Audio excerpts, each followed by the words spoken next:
All right, good afternoon, everyone. Thank you for tuning into our final presentation for Fair Housing Month titled Creating Pathways to Homeownership for People of Color. I'm Wes Stefanik, the Chief Executive Officer of the Delaware Association of Realtors, and I want to thank you all for joining us today. Please note that this session is being recorded and it will be available for viewing in our video library located at delawarerealtor.com later today. Everyone will be muted for the presentation, but we will have time for questions at the end. This presentation will not go more than 1 hour, so please feel free to include questions and comments in the chat box, but we will be able to get to them. As I try to remind everyone, if you don't like the current view of the screen right now, there is a box at the top right that says View, and you can change the look of the screen. With that, I'm very excited to welcome Lori Benner, the Associate Vice President of Programs at the National Fair Housing Alliance, as our presenter today. Lori actually has Realtor World experience. She served as the Director of Housing Programs at the Maryland Realtors for over 6 years. So Lori, I'm thrilled that you're able to join us today, and I look forward to your presentation. Oh, I got to unmute her first, though. Thanks, Wes, for having me. I appreciate being here, and I'm happy to still be back, as Wes said, back with my realtor friends and colleagues and family. You'll hear that as I reference NAR through this, I actually am a member of NAR. And so when I reference it, it's more of a we, not a you. So I like to put that up front. I do have a presentation that I will share, coming to you from a hotel room outside of Detroit, Michigan. I'm on travel, but normally I'm based in the Maryland area.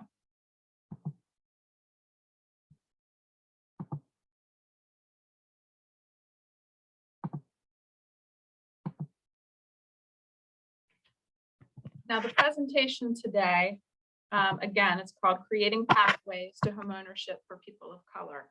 I run a national homeownership initiative for NAFA, and I'll talk about a little more about that as I get into the presentation. But as you'll see, most of the efforts that we concentrate on have to do with racial disparities in homeownership. So we are going to start off with a video. It's about 5 minutes long, so just bear with us, but it sets a great foundation for my remarks and a lot of the work that NAFA is doing. How can you win? You can't win. The game is fixed. We don't own anything. We don't own anything. As a black person in America, I just need the key. What key? Home ownership. Unlocking the doors of opportunity and wealth for myself and my community.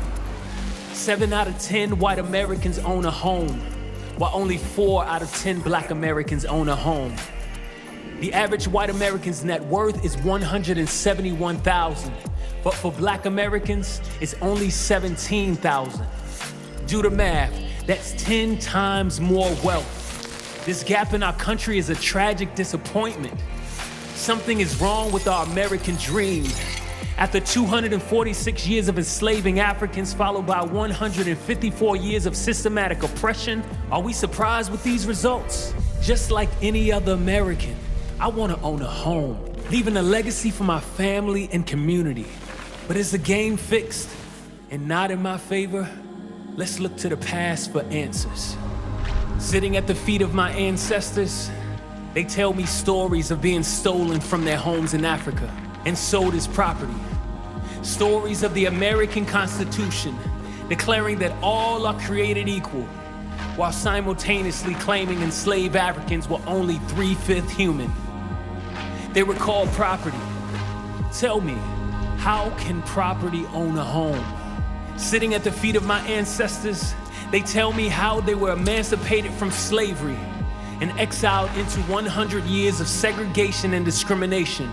Stories about Jim Crow laws forcing them into separate bathrooms, schools, restaurants, and neighborhoods. I hear of 1921 in Tulsa, Oklahoma, where bigots, steeped in white supremacist ideals, burned down Black Wall Street, destroying their thriving businesses and homes. They were called exiles, Tell me, how can exiles own a home? Sitting at the feet of my ancestors, they tell me how they were quarantined like a disease after the Great Depression. The Federal Housing Administration drew red lines around their communities, marking them as undesirable. They share painful memories of banks denying them credit and then being sold crooked contracts by predatory lenders. And in 1926, the Supreme Court allowed white Americans to ban them from purchasing homes on their street. They were called a disease. Tell me, how can a disease own a home? Property, exiles, disease. If that's how our ancestors were seen, how could they win? The game was fixed. But from the ashes they rose, as people, not property, as citizens, not exiles, as healing, not a disease. Harriet Tubman knew she wasn't property, freeing the enslaved from physical and mental bondage on the Underground Railroad. Frederick Douglass knew he wasn't an exile, declaring that to have a home, one must have a country. Dr. Martin Luther King Jr. knew he wasn't a disease, preaching healing and then losing his life in a fight for civil rights, economic equality, and fair housing. The week after his assassination, the Fair Housing Act was signed into law, making it illegal to keep Black Americans, like my grandparents, from owning homes. Tubman, Douglass, King. They started this battle for true liberty and justice for all. Today, we're standing on their shoulders, boldly fighting to defend policies like the Community Reinvestment Act and Dodd-Frank Wall Street reform. Laws that are helping close the devastating wealth gap created by America's transgressions of slavery, Jim Crow, and redlining. So as a Black person in America, grabbing the keys to home ownership, I open the doors of opportunity and wealth for myself and my family. My hope is realizing an America that collectively acknowledges the wrongs done in our past and boldly roots out inequality in our present, that forever invests in Black lives and communities. A solid foundation has been established, but much is left to build. Our generation, empowered by honest lenders and protected by federal laws, can create wealth and close the gap. Because America is our country. This is our home, and it is our time to rise. Into a daybreak miraculously clear, I rise, bringing the gifts that my ancestors gave. I am the hope and the dream of the slave. And so, naturally, there I go rising.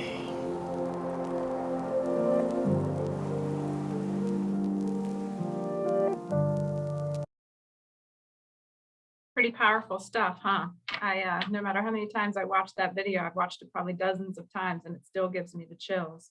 I would encourage, I was just on business travel last week in Memphis, Tennessee, and visited the National Civil Rights Museum, which is at the Lorraine Hotel where Dr. King was assassinated. So if you have an opportunity to visit, I encourage you to do so. It's a very, very powerful and emotional place to learn about some history. So who is the National Fair Housing Alliance? What is the National Fair Housing Alliance? NAFA is a 34-year-old nonprofit civil rights organization. It's the only nonprofit in the country entirely dedicated to eliminating housing discrimination and supporting equal opportunity for all people. We work towards this mission through all of the things that are on your screen. We do education and outreach, investigation and enforcement work, which sometimes does lead to litigation. We do training, consulting, a lot of public policy and advocacy work, and special programs that I'll talk a little bit about today. Where you live matters. In real estate, we tend to look at fair housing through a discrimination-focused lens, but at NAFA, we look at it as a broader civil rights issue. When people are offered equitable resources and opportunities to secure safe and affordable housing, they have opportunities to thrive. Your opportunities lead to your access or lack of access to all of these things here, to wealth, education, transportation, healthy foods, doctors' offices, credit and financial institutions. And it's been shown that the zip code where a child grows up has a direct impact, and you can tell the child's future success just based on that zip code. So many things are rooted in the home, in and around the home. And thinking about why we are looking at these efforts, not only through NAFA, but NAR, the real estate and housing industry as a whole, it's important to understand the historical education or the historical aspects of the housing field in order to know why we're doing what we're doing and why we're concentrating on these particular things. The foundation of a lot of this, as it mentioned in the video, is that the home ownership rate, there's a 30 or more percentage point Black-white home ownership gap. And segregation is worse now. The gap is worse than when the Fair Housing Act was passed in 1968. So although there's been a lot of attention paid, laws passed, efforts made, it still hasn't closed that gap. So there needs to be a lot more intentionality.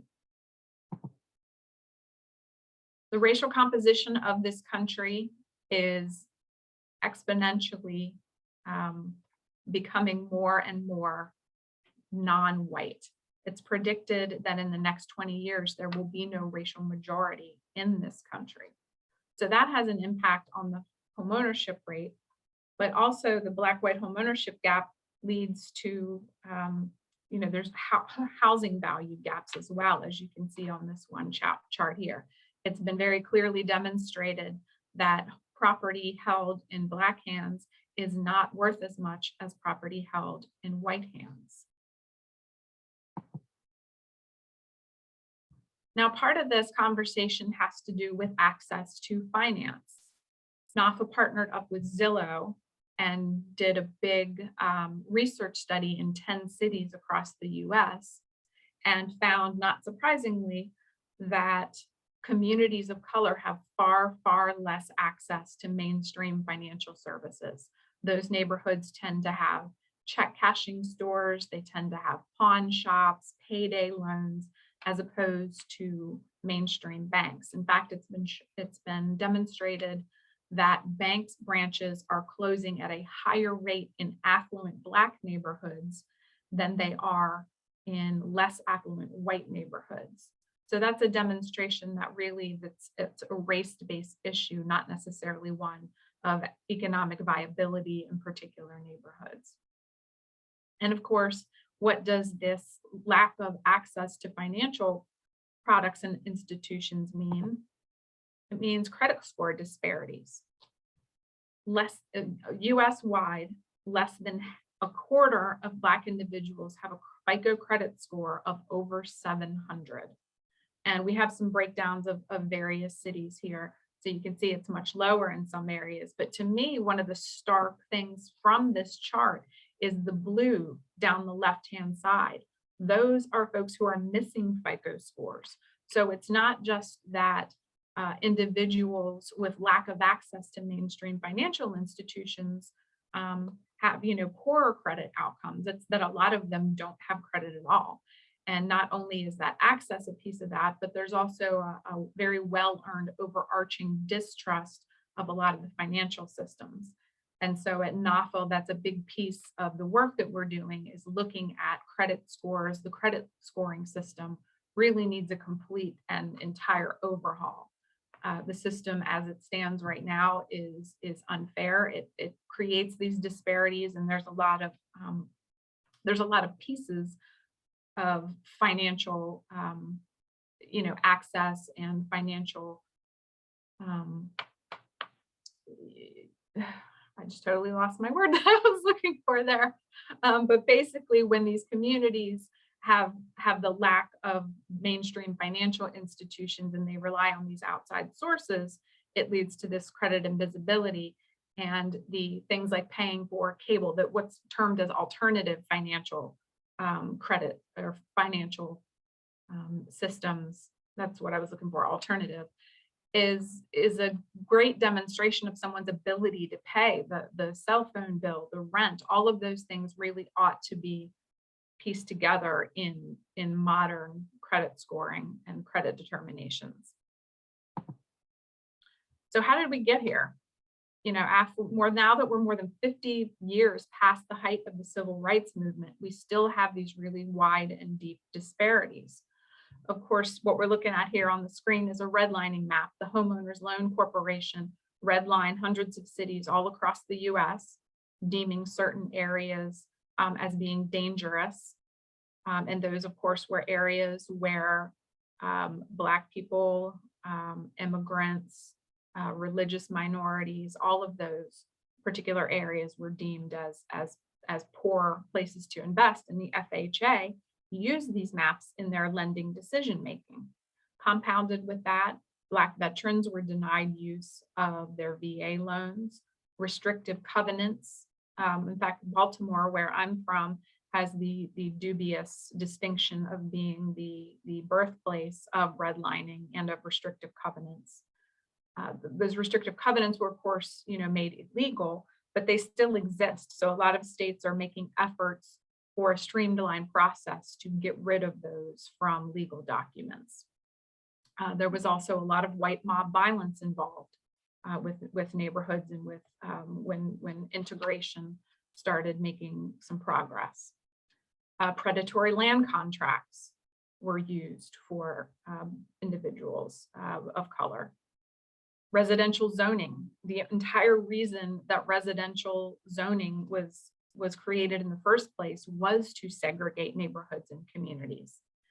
And of course, the real estate industry itself was complicit in the disparities that we still see now. NAR was started in 1908, but Black individuals were not allowed to join until 1961, and even then they were strongly discouraged. NAR and the realtors were very much against the passage of the Fair Housing Act, and it wasn't really until NAR got on board and decided that they were on the wrong side of that argument that the Fair Housing Act was finally passed.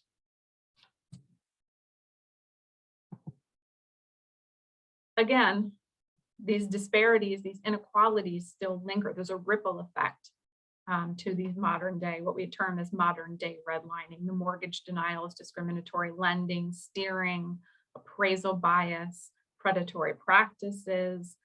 A lot of these lead to lower home values, which of course leads to lower property taxes, which leads to less school funding, which leads to lower levels of educational attainment, which leads to future employment. And then that has to do with, the finance, the wealth building, both family wealth building and individual wealth building. So this is a cycle that just perpetuates. Disinvested communities create poor health outcomes for those who live within them. Industrial waste and toxic waste facilities are disproportionately found in low-income, non-white areas. So I'll touch on a few of the hot topics that NAPA has been working on lately. And one of these is we recently settled a $53 million lawsuit against Fannie Mae for their treatment of properties post-2008. It was one of the largest settlements in the history of the Fair Housing Act.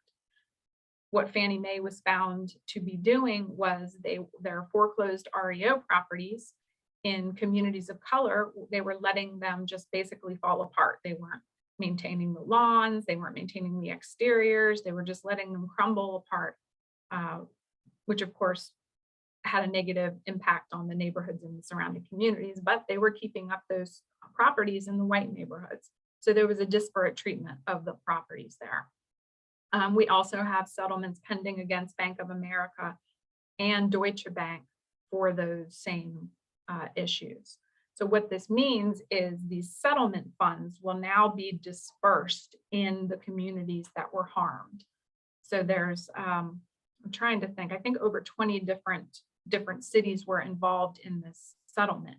And so this money will be divvied up and reinvested. And that can look like down payment assistance. It could be home buyer education. It could be rehab. So there's a whole array of housing related topics or opportunities that will benefit from this settlement. So you see a lot of times big lenders, Bank of America, Wells Fargo, a lot of the big ones come out with these housing programs, $25,000 down payment assistance in particular areas. A lot of times those efforts are not philanthropic. They come from settlements like these. They've been involved in litigation and found to be behaving badly. And so then they're compelled to reinvest back into communities that they've harmed. We've also released an appraisal bias report. This was a huge groundbreaking report that was an overview of the appraisal industry as a whole. And what we found was that the appraisal industry, it's very, very insulated. The appraisers essentially make their own rules, enforce their own rules to the extent that they do. So there's very, very little oversight. We also found that the appraisal industry is 97% white males. And of course, most of them are older white males. So there's very, very little representation within the appraiser industry. We are working with some entities. In fact, one of our partners in Memphis had an appraiser diversity kind of workshop a couple weeks ago, and they had, I think over 60 people showed up for that. And then 17 folks got scholarships to then start their educational process to become an appraiser. So it's efforts like these, it's baby steps towards creating more representation within the industry. Tech Equity Initiative. This is pretty exciting stuff. I don't pretend to understand all of it, but we have a whole tech equity team that's working to de-bias computer algorithms, machine learning, all of the computer related infrastructure that there is that's involved in decision making beyond just housing, of course, mortgage and rental, credit, but these computer algorithms impact insurance, employment, health making decisions. And there's a lot of bias that can be built into those systems, which it's a little hard to understand. How could a computer possibly be biased? It doesn't make a lot of sense. It's a machine. But if you remember from computing class, they said, garbage in, garbage out. So there are people who are programming these computers. And so there can be some bias that seeps in through that. But also, for an example, credit, the credit system. So who has had the most access to credit in this country? It's been white people, right? So the foundational data has some inherent bias in it as well. So that's just a few of the things that our tech equity team is working on. Redlining Toolkit. Just last week, we released a Redlining Toolkit, which is a step-by-step process teaching folks or entities how to look at HMDA, Home Mortgage Disclosure Act data in a particular geography to see if lending institutions may be engaging in redlining or disparate lending in that particular area.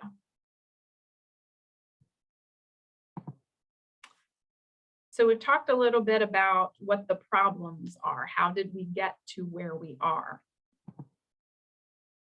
And part of that, Wes, thought it would be a good idea to touch on some of the DEI. That's a hot topic right now, DEI. And although diversity, equity, and inclusion, fair housing, and housing opportunity, all of those things are their own separate topics. There are a lot of themes that weave in and out through them. There's a lot of intersectionality in those issues. So of course, diversity is the range of social identities or people that comprise an organization. That's the who, and it's not just about race. That has to do with gender identity, sexual orientation, disability, culture. That's all of the who. Inclusion is creating an environment that respectfully invites all of those people to participate fully in whatever the efforts are in the organization, in the leadership, in the committees. So all of those things that you deal with on an association basis, that's the inclusion piece of it. And then equity takes a look at variations in need for different groups, because it's not all equal. Not every group has the same need and starts from the same place. Diversity is really a business imperative. As I mentioned earlier, the neighborhoods, the communities, the US as a whole is becoming much, much more diverse. So realtor associations and the realtor members serve diverse communities, and the association, the brokerages, the body of real estate agents should really look a lot like the communities in which it serves. People do consider diversity. I do know several realtors who change brokerages, and that's one of the first things they look at. They look at the racial makeup of the brokerage or the team that they're thinking about joining, because it's something that they value. Inclusive companies and inclusive teams are shown to have better performance and better decision making. And then, of course, the importance of diversity. So as I said, different groups have different needs. So learning how to be culturally competent, try to diminish any bias. Every single person out there has some sort of bias, and it's a liability. It may cause someone to inadvertently treat different people different ways. We all saw in the Long Island divide that realtors, they were engaging in steering. They applied different rules to different folks, and I would say that probably some of it was intentional, because you heard them say, well, I'm not supposed to say this, or I'm not supposed to tell you this, but. So in those instances, the real estate agents clearly knew what they were doing was improper. But sometimes it's something that you don't even think about. That's, the unconscious bias piece of it. And again, changing demographics, it's inevitable. And so it's really important to embrace it and to put yourselves on the right path now before you get into a situation where you might end up getting into some trouble.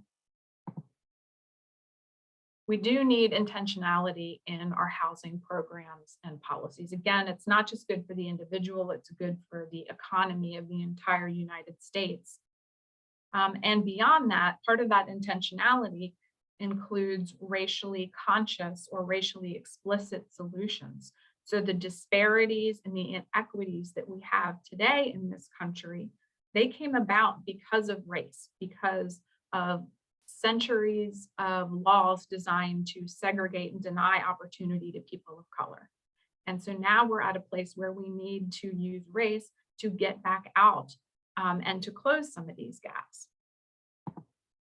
There's a lot of national initiatives out there that are concentrating on these issues. There's the Black Homeownership Collaborative, with a goal of creating 3 million net new Black homeowners by 2030. NAREP, the National Association of Hispanic Real Estate Professionals, has a goal of achieving a 50% Latino homeownership rate.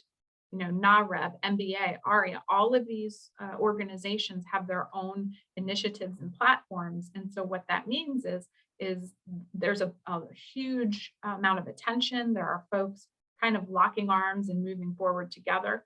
But what it also means is that you, in your practices, in your teams, in your brokerages, in your associations, you don't have to start from scratch and reinvent the wheel. You can look at any of these for some ideas, for some foundations of how to move your own efforts forward. And again, in partnership with these. So if you have local chapters of any of these organizations in your area, I encourage you to join them, to network with them. And if you don't have them, look into maybe starting a chapter. The final of these initiatives that I'll touch on is the one that I'm managing, and that's called Keys Unlock Dreams. Keys Unlock Dreams is a 3-year, 10-city initiative with the overarching goal of closing the racial wealth and homeownership gaps. Now, I am sorry to say at this time, there are no cities in Delaware that are part of this initiative. We are focusing on Detroit, Columbus, Ohio, Memphis, Atlanta, Baltimore, Philadelphia, Houston, New Orleans, Oakland, and Washington, D.C. But there's been a lot of attention and interest in this, and we likely will be expanding to other areas around the country. So we're moving forward on these initiative goals through partnerships, outreach and education, just like I'm doing here, advocacy work, and really a lot of the very tenets of the work that we do at NAFA translates over to this initiative. But again, partnership is really the biggie, because we can't be all of the places and know all of the things. So we rely on our local partnerships with housing counseling organizations, fair housing organizations, realtor organizations to help tell us what's happening on the ground in your area. As I'm doing a lot of this travel, I'm seeing that a lot of these issues are really the same everywhere. I mean, every area has its nuances and its special challenges and opportunities, but a lot of these fair housing and affordable housing issues are very similar all over. I'd like to quickly touch on one of those racially explicit or racially conscious tools that may help close the racial wealth and homeownership gaps, and those are special purpose credit programs. Special purpose credit programs were made permissible by the Equal Credit Opportunity Act of 1974. And what this means is that lenders can create a lending program for a specific group of people that share a common characteristic, a protected class. So yes, a lender can create a lending program, especially for Black individuals, for Latino individuals, for women. So we've seen these a little bit in business lending. There's some small business lending programs for women, but we haven't seen these used to any real degree at all in a racially explicit way up until, you know, they're in creation now. We're working with the Mortgage Bankers Association and the Homeownership Council of America to create a step-by-step guide, a toolkit to allow lenders to create these programs. We're very, very hopeful that lenders will start doing this, because part of the issue, part of the barrier before was that lenders, you know, there wasn't a lot of good guidance from HUD or the OCC or the CFPB on these. And so they were very fearful of creating a program that on its face looks like it could violate the Fair Housing Act. Another racially conscious or racially race conscious but not racially explicit program is NAFA has been working with some of our federal government partners for a portion of the, I don't know if we call it now defunct Build Back Better Act. It's, you know, I'm not quite sure where it's at right now, but it's not looking hopeful. But $100 billion for first generation down payment assistance. And what this looks like is $25,000 for home buyers who are first generation. So they're the first person in their family to buy a home. Now, again, while that's not racially explicit, statistically speaking, buyers of first generation home buyers tend to be people of color. So my final slides here, I will just run through just to show you. I know you can't jot all these down. I will make sure that Wes has a copy of these so you can take a look at some of these books, videos, and some other resources to help educate yourselves on these issues related to fair housing, affordable housing. Again, because understanding the historical aspect is really, really critical in developing programs going forward. So I will stop sharing there and see if there's any Thank you, Lori. in the chat. Oh, the cities that we're looking at are, I'm running through them in my head, making sure I have. So the cities that we're doing now, I'm thinking through in the order is Columbus, Ohio, Memphis, Detroit, Atlanta, Baltimore, Philadelphia, New Orleans, Houston, Oakland, California, and Washington, D.C. And so if you visit the website, I can probably drop it in the chat. It's keys@nationalfairhousing.org. That is where you can find all of the details. And yes, Lillian, this presentation will be available for you.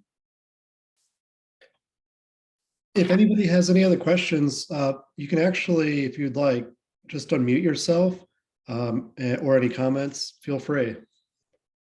And Lisa asked, how do potential home buyers find lenders that have created programs for persons of color? So that's a great question, because a lot of them are just in development right now. There is a program operating, but it's in Chicago. Chase Bank has one. Not my favorite. It's a special purpose credit program, but it is geographically based. And my personal view is that those types of special purpose credit programs can potentially perpetuate segregation. And so I prefer to see them be racially explicit. So for a particular category of person, so really, other than a handful of nonprofits, there is, where in San Diego, I think there's one that's $40,000. It's a Black home buying program. So at this point, there's really not much out there at all, particularly in our area, but I'm very hopeful that we'll see one in the future. Wells Fargo just announced a special purpose credit program for refinances. So they're having some type of a streamlined or a better rate or something specific for their Black mortgage holders. Can CDI create special purpose programs? Absolutely, 100% they can. Yes, Lillian. In fact, the one that I mentioned out in San Diego, that is a CDFI. And the entity that we're partnering with, Homeownership Council of America, that's part of what they do. They help nonprofits and CDFIs create lending programs. So again, I do think that we'll see a lot more.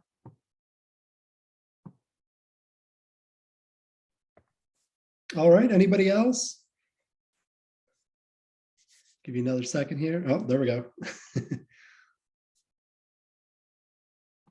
you see that, Lori? Oh, WSFS is a bank. 203K loans. Yeah, WSFS is actually a bank here. Okay. Yep.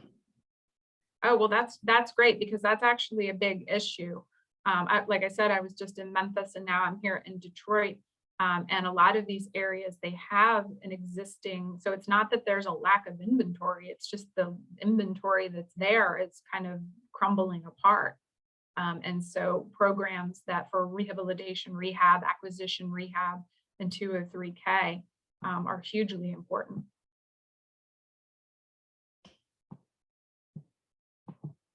Lori, where's that video that you showed located? Is there a link to that? Yep, I can grab it and Also, put it in the chat. Feel free to unmute yourselves. You don't have to all type in the chat box. Oh, is it not letting you? I think you have to give people permission to do How about that. that? Give it a try, Denise.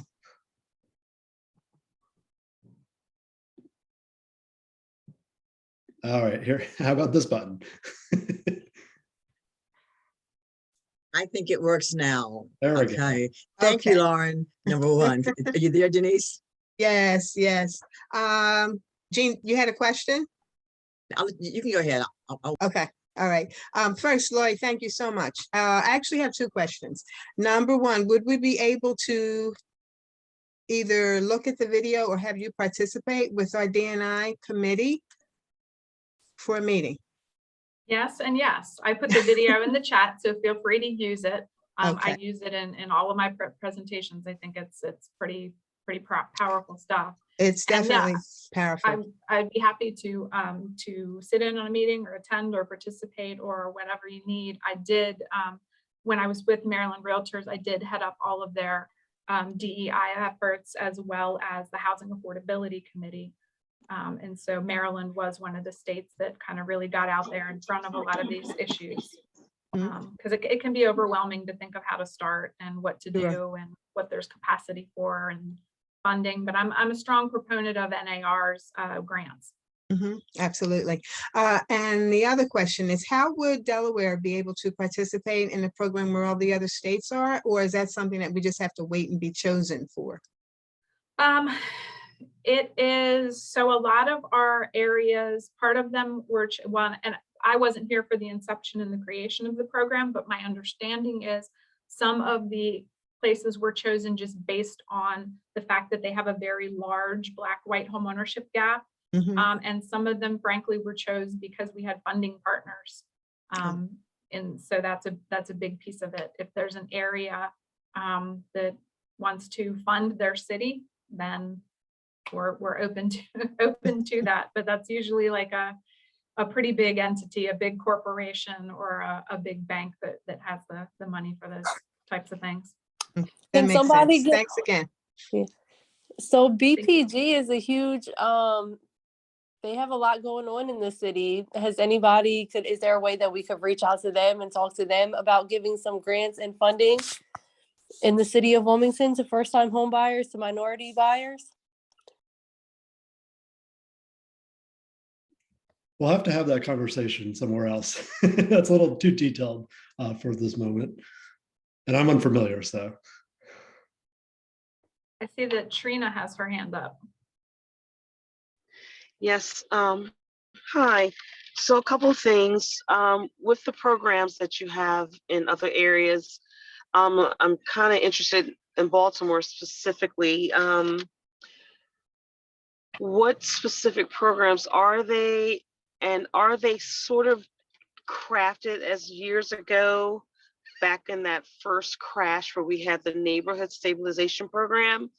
Is it sort of set up that way where it's census based on determining where those neighborhoods are? Now, when you say, are you talking about for special purpose credit programs? That and the housing programs that you have for is it all inner city, or is it just based on how are they determining that? So we do not have, with the exception of the Fannie Mae settlement funds, those will be granted out to nonprofit organizations to do their work.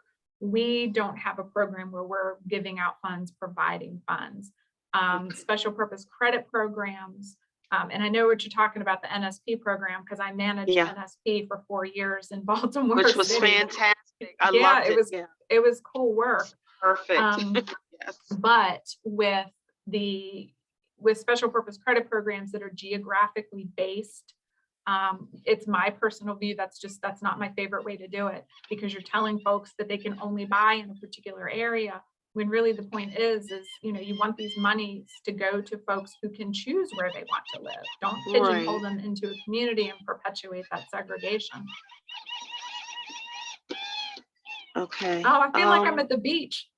No, I had to park so that I could zoom in. So there's seagulls. Yeah, it's making me miss my beach house. I'm not at the beach. I was in between appointments. Okay, so now you mentioned how did we get that list to find out where to get this, to get access to these programs? You can all of the information about the initiative you can find on our website, and I'll drop that in the chat as well, but it's keys.national fairhousing.org. But yeah, I'll drop it in the chat.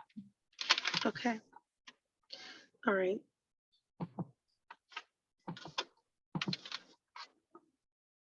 Thank you. Sure. All righty, anybody else then?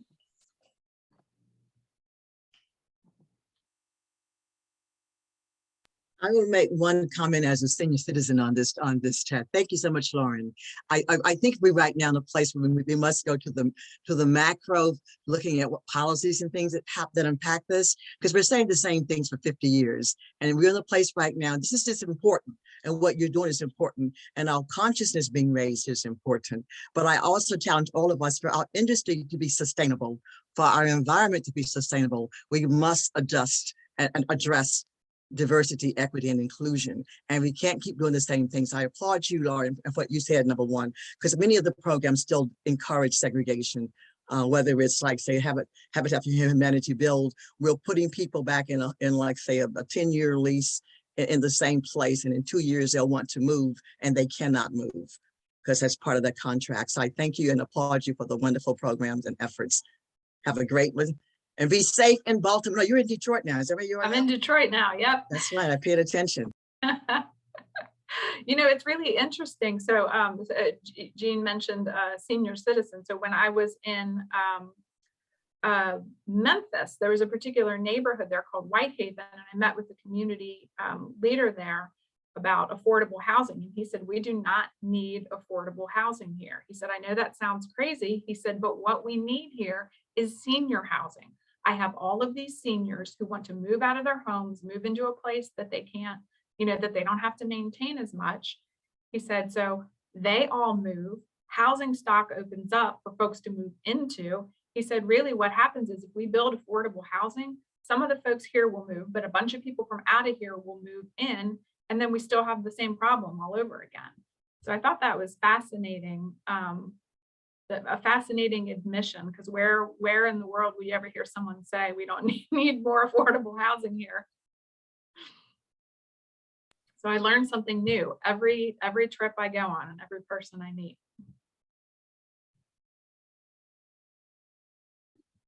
All right, well, we'll end it there then.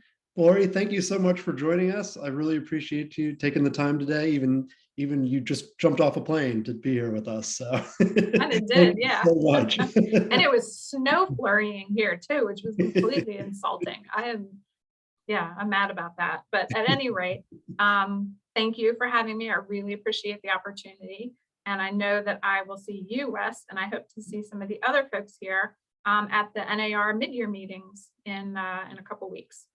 Yep. I look forward to seeing you there, and thank you all for joining us today. And I'll look forward to seeing you all at our next event. Thank you again. Bye. Bye-bye.